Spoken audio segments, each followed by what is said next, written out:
নমস্কার বন্ধুরা, আমি সুস্মিতা সাহা। আমার রান্নাঘরে সবাইকে স্বাগত। আজকে আমার রেসিপি ডালের বড়া দিয়ে আলু পেঁপের ডালনা। এটা আমি কিভাবে বানাই দেখে নিন। আর আমার রেসিপিটা স্কিপ না করে প্রথম থেকে শেষ পর্যন্ত দেখার অনুরোধ রইল। আমি এখানে একটা পেঁপে আর দুটো বড় সাইজের আলু ডুমো করে কেটে নিয়েছি। এখন আলু আর পেঁপেটাকে আমি সেদ্ধ করে নেব। এখানে 50% পর্যন্ত আমি সেদ্ধ করব। তার বেশি সেদ্ধ করব না, তাহলে পেঁপেটা গলে যাবে। যখন রান্না করব তখন গলে যাবে পেঁপে আর আলুটা, খেতে ভালো লাগবে না। আমি ঢেকে সেদ্ধ করব, তাহলে তাড়াতাড়ি হয়ে যাবে।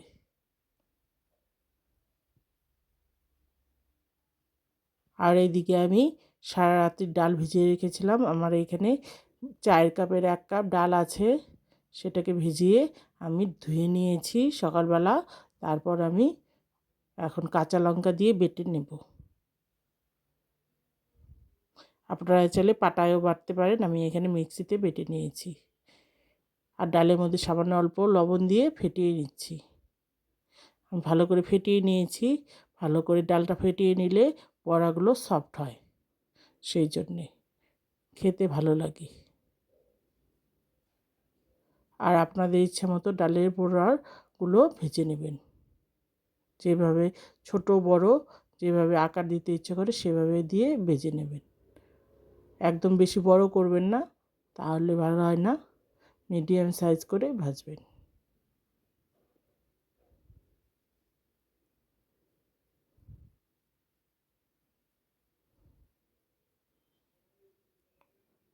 একবারে সব দিতে যাবেন না, তাহলে ভেঙে যাবে। আর গ্যাসের ফ্লেমটাকে মিডিয়ামেই রাখতে হবে, তা না হলে উপরটা পুড়ে যাবে আর ভিতরটা কাঁচা থেকে যাবে। আমি মিডিয়াম ফ্লেমে ডালের বড়িগুলো ভালো করে ভেজে নেব, উল্টিয়ে পাল্টিয়ে।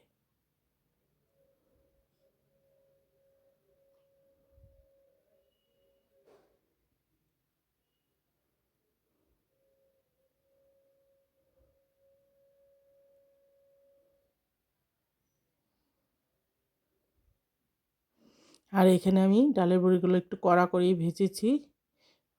এখন আমি সব তুলে নিচ্ছি আর বাকিগুলোও ভেজে নেব। আমি বাকিগুলো ভেজে নিয়েছি। বাকি যা তেল ছিল তার মধ্যে আমি পেঁপে আর আলুটাকেও ভেজে নেব।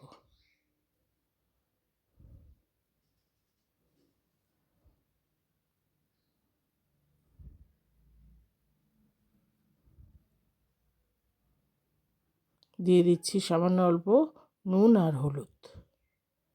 দিয়ে আমি পেঁপেটাকে ভাজবো, পেঁপে আর আলুটাকে।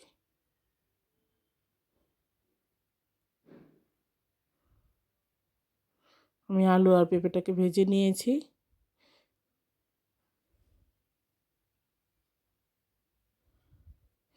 এখন ওই কড়াইয়ে আবারও তেল দিয়ে দিচ্ছি। আর বাকি রান্নাটাও আমি সর্ষের তেলেই করব। দিয়ে দিয়েছি একটা শুকনো লঙ্কা চিড়ে, আর দিচ্ছি দুটো তেজপাতা, আর দেবো সামান্য অল্প গোটা জিরে ফোড়নে। তারপর আমি ফোড়নটাকে ভেজে নেব 30 সেকেন্ডের মতো। যখন আমার একটা ভালো গন্ধ বেরোবে, তারপর আমি এইখানে সামান্য অল্প লবণ দিয়ে দেব। লবণটা দিলে বাকি যে মশলা দেব সেগুলো ছিটকাবে না, সেই জন্য লবণটা দিয়ে দিচ্ছি। লবণটা দিয়েও নাড়াচাড়া করে নিয়েছি। এখন দিয়ে দিচ্ছি এখানে আমার 2 ইঞ্চি আদা আছে। আদাটাকে ভালো করে পেস্ট করে নিয়েছি। সেই আদাটা এখন তেলের মধ্যে অল্প ভেজে নেব। যখন আমার আদার থেকে কাঁচা গন্ধ চলে যাবে, তখন আমি দেব টমেটো, দুটো টমেটো আর কাঁচা লঙ্কা। আমি 6-7টা কাঁচা লঙ্কা আছে, পেস্ট করে রেখেছিলাম, সেটাকেও দিয়ে দিচ্ছি।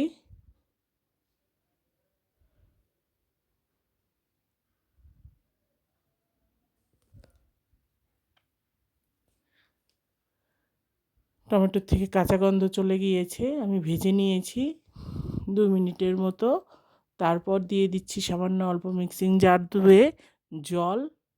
বাকি মশলা দেব সেই জন্য, আর তা না হলে বাকি মশলাগুলো পুড়ে যাওয়ার ভয় থাকে। দিয়ে দিচ্ছি 1 চামচ হলুদের গুঁড়ো, 1 চামচ জিরের গুঁড়ো, 1 চামচ ধনের গুঁড়ো, দেব 1.5 চামচ কাশ্মীরি লঙ্কার গুঁড়ো। কাশ্মীরি লঙ্কার গুঁড়োটা দিলে কালারটা ভালো হয়।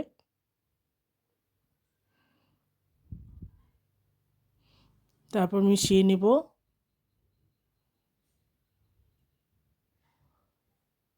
মিশাতে মিশাতে আমি দিব অল্প সামান্য ঝাল লঙ্কার গুঁড়ো।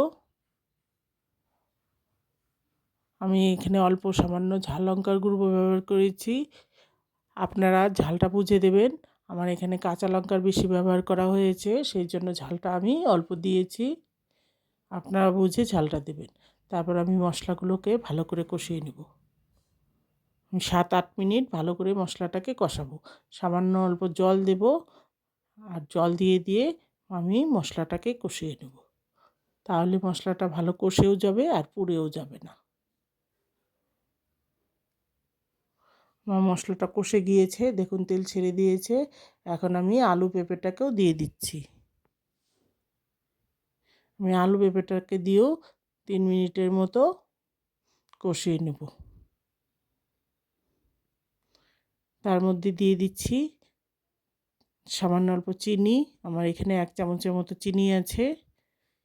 নিরামিষ রান্না একটু মিষ্টি মিষ্টি হলেই ভালো লাগে, সেই জন্য আমি মিষ্টিটা একটু বেশি দিয়েছি। আর আপনারা চাইলে মিষ্টিটা স্কিপও করতে পারেন।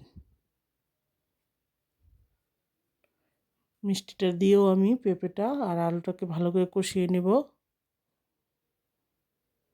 তাহলে আলু পেঁপের মধ্যে মিষ্টিটা ঢুকে যাবে, চিনিটা। তারপর আমি এখানে কষিয়ে নিয়েছি, দিচ্ছি 2 গ্লাস জল। জলটা আমি এখানে একটু বেশি ব্যবহার করছি। এখানে ডালের বড়ি তা না হলে জল সব টেনে নেবে, ডালের বড়ির জন্য একটু ঝোলটা বেশি দিতে হবে। তারপর আমি মিশিয়ে ঝোলটা ফুটিয়ে নেব হাই ফ্লেমে।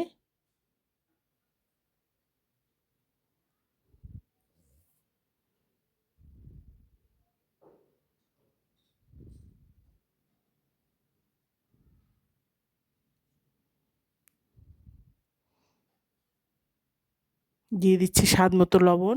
আমার আগে লবণ ব্যবহার করা আছে, সেই জন্য বুঝে লবণ দিতে হবে। দিয়ে দিচ্ছি 4টে কাঁচা লঙ্কা চিড়ে সেন্টের জন্য। দেখুন আমার গ্রেভিটা ফুটে উঠেছে। এখন ডালের বড়িগুলো দিয়ে দেব।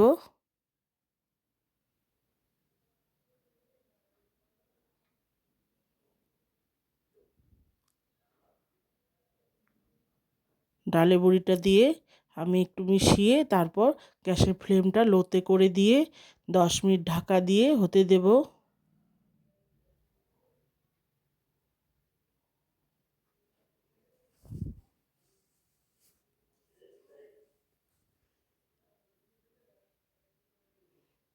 আমার 10 মিনিট হয়ে গেছে, ঢাকা সরিয়ে দেখাচ্ছি। দেখুন আমার গ্রেভিটা সেট হয়ে গেছে। এর থেকে বেশি ঘন করব না, ডালের বড়ি আছে আরও জল টেনে নেবে। দিয়ে দিচ্ছি গরম মশলার গুঁড়ো। আর এই গরম মশলাটা আমার বাড়িতে তৈরি করা। আপনারা যদি চান দেখতে তাহলে আমাকে কমেন্টসে জানাবেন। আর দিচ্ছি ঘি। এখানে ঘিটাও আমি একটু বেশি ব্যবহার করছি। এখানে 3-4 চামচের মতো ঘি দিয়েছি আমি। আপনারা চাইলে আর একটু বেশিও দিতে পারেন বা কমও দিতে পারেন।